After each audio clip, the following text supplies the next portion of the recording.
Guys, gandang hapon mga palangga. Ayan po, makulimlim na hapon sa mga oras na ito. Ayan po ang aming kapaligiran sa mga oras na ito ngayong hapon.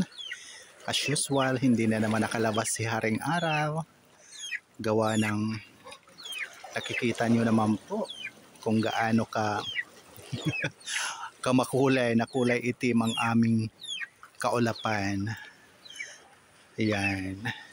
Pero okay lang naman dahil kay payapa naman ang karagatan. Yun ang importante sa lahat dito sa amin. Na tahimik ang dagat. So yan.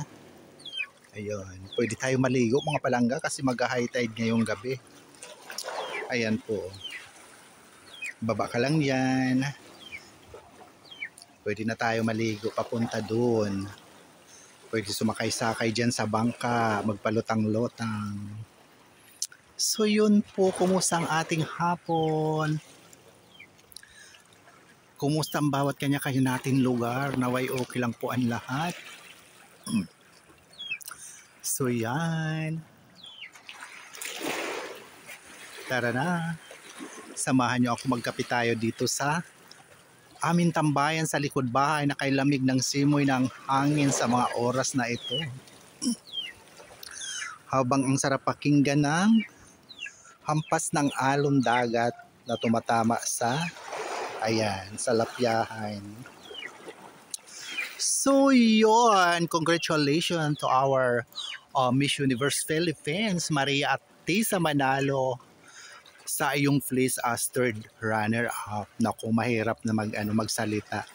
Basta congrats, ikaw pa rin ang winner para sa amin na mga Pilipino, of course, dahil pinakita mo naman ng 100% ang inyong performance na kay ganda lang naman talaga.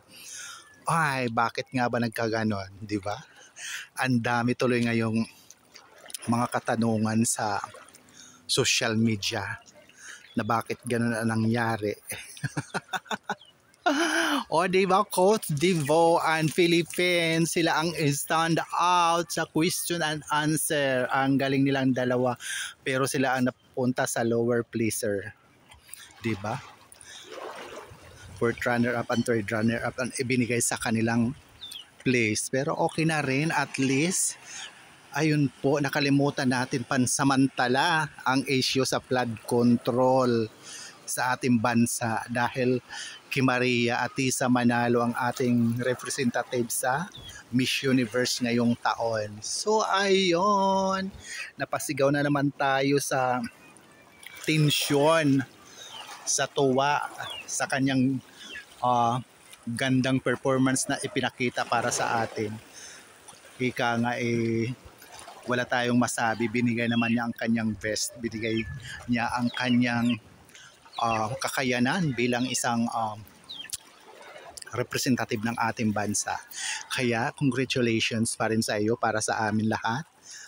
Ikaw ang aming panalo as Miss Universe 2025 dahil kitang-kita naman sa napakaganda mong performance. Lahat, pati sa outfit, bonggisios. Kaya shout out sa mga mahihilig sa pageant dyan.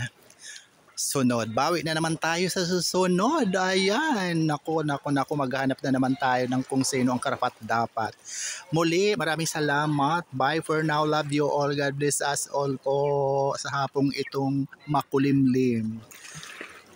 Ayan, see you sa next video guys. Bye for now. Oh, may isda yan mga palangga, yung parating na bangkang yan. May kuha yung isda. Bye!